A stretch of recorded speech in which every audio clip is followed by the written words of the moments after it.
خليني أسألك سؤال.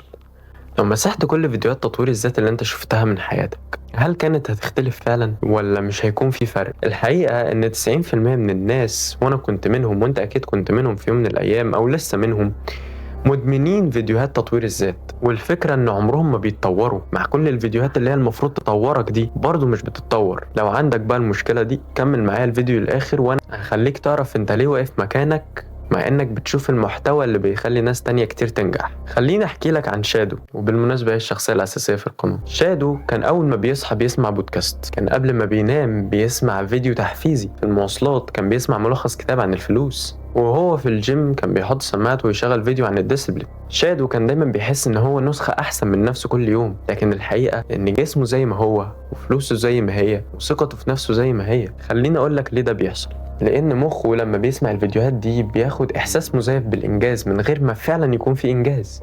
وده مش كلامي، في دراسة بتأكد ان مخك بيفرز الدوبامين، وهو هرمون السعادة بيخليك حاسس بنشوة كده لما يحس بس ان انت قربت من الهدف حتى لو مخدتش خطوات حقيقية. زي مثلا لما تقعد تسمع انفلونسر عن الجيم بيتكلم عن العضلات وكذا وكذا وكذا، تحس ان انت خلاص بقيت رياضي، بقيت واحد بتاع جيم فاهم كل حاجة وفاهم المكملات وفاهم الهرمونات وفاهم العضلة دي بتتلعب ازاي والعضلة دي بتتلعب ازاي، بس انت متحركتش ومنزلتش اصلا الجيم. بس استنى، المشكلة هنا مش في فيديوهات تطوير الذات او السيلف امبروفمنت، المشكلة في الطريقة اللي انت بتستخدمها بيها.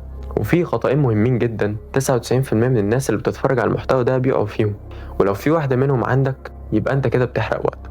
الخطأ الأول إنك بتستهلك أكتر ما بتنفذ. لو بتستهلك أو بتشوف الفيديو والمحتوى وتسمع الكلام اللي المفروض هيطورك من غير ما تنفذه، انت كده بتبني وهم. لو بتشوف 10 فيديوهات لتطوير الذات أو السيلف امبروفمنت في الأسبوع وحياتك ما بتتغيرش، فانت كده فعلا ما بتستفادش ولا حتى بتنفذ المعلومات اللي بتتقال في الفيديوهات دي. انت كده في خسارة كبيرة. والحل هنا، بدل ما انت كنت بتشوف 10 فيديوهات تطوير الذات دي في الاسبوع، تاخد فيديو واحد وتطبق فكرته على الاسبوع كله او حتى على الشهر لو هي فكرة كبيرة. الخطأ التاني، ناس كتير بتسمع فيديوهات تطوير ذات او سيلف امبروفمنت عشان بس تهرب من الاحساس بالذنب. يعني بدل ما انت اللي تروح تذاكر تسمع فيديو عن قصة الاول في ثانوية عامة مثلا، بدل ما تشتغل وتلزم نفسك انك تشتغل تسمع فيديو عن الانضباط، بدل ما تواجه خوفك وعدم ثقتك قدام الناس بتشوف فيديو عن الثقة. المحتوى بقى عامل عندك زي المخدر، بتبقى حاسس انك بتعمل حاجة بس انت في الحقيقة بتهرب من الواقع بتاعك.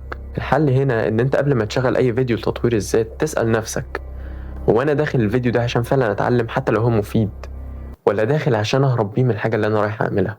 لو داخل عشان تتعلم يبقى هتاخد الطريقة الاولى وهتنفذه، لو داخل عشان تهرب اقفله فورا وروح اعمل الحاجة اللي وراك. طيب ممكن تكون نفذت كل ده وفعلا بقيت تسمع وتنفذ بس برضه حاسس ان مفيش نتيجة. هنا بقى المشكلة اعمق، المشكلة هنا في هويتك الشخصية. انت ممكن تكون حاطط في دماغك او شايف نفسك ان انت شخص كسول، ان انت مثلا شخص مش ملتزم، او ان انت شخص ثقته في نفسه قليله. فلما تحط في دماغك الحاجات دي وتحط مثلا في دماغك ان انت عمرك ما هتنجح، وان انا دايما شخص فاشل، وان انا دايما شخص مش ملتزم، وان انا كذا وكذا وكذا، دماغك هيصدق ده. فطالما انت حاطط كده في دماغك فده قرار هتمشي بيه طول حياتك وهتفضل شايف نفسك كده على طول. فلازم تغير الهويه دي وتغير نظرتك عن نفسك عشان فعلا المحتوى ده يفرق معاك ويطور من شخصيتك وعقليتك. عملت لك نظام كامل لمده شهر، جربه لو انت فعلا عايز تحول حقيقي. اول حاجه هتختار مجال واحد بس، مش فلوس وجيم ومذاكره وعلاقات كل دول مع بعض، لا اختار واحد بس لمده شهر. تاني حاجه هتمنع الاستهلاك الزايد، مش هتشوف اكتر من فيديوهين في الاسبوع فعلا لناس كويسه تسمعها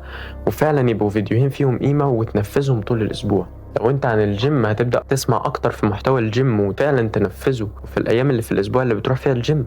لو بتشوف عن المذاكرة وازاي تذاكر كل يوم وانت بتنفذ الحاجات اللي انت بتسمعها في الفيديوهات دي. لو عن شغلك فانت هتتقنه لما تشتغل بيه كل يوم وانت بتسمع عن المجال ده بس، فانت فعلا هتتقنه لانك مش هتشتت نفسك بكذا حاجة. انت لو بعد الفيديو ده قمت وفتحت فيديو تحفيزي من غير فعلا ما تنفذ حاجة من اللي انا قلته لك ده، يبقى انت اللي اخترت تفضل مكانك. وانا مش بقول ده خالص عشان اهاجمك، انا بقول ده بس عشان افوقك وعشان اللحظة دلوقتي اللي انت قررت فيها تبقى مختلف. انت مش محتاج تسمع اكتر، انت محتاج تتحرك. الفرق بين الشخص اللي حياته اتغيرت والشخص اللي حياته دلوقتي واقفة مش فرق في المعلومات، فرق ان ده اختار انه يتحرك حتى وهو مش جاهز، وان التاني اختار ان هو يفضل يجمع معلومات لحد ما تيجي الفرصة المناسبة. بس كان معاك شادو، شوف الفيديو ده هيفيدك جدا جدا جدا. اعمل لايك عشان الناس اكتر تستفيد، اعمل سبسكرايب عشان تشوفني اكتر وتشوف محتوى زي ده اكتر بكتير. وبس. اشوفك الفيديو الجاي، لو متأكد ان انا لما اشوفك تاني هلاقيك احسن بكتير من دلوقتي.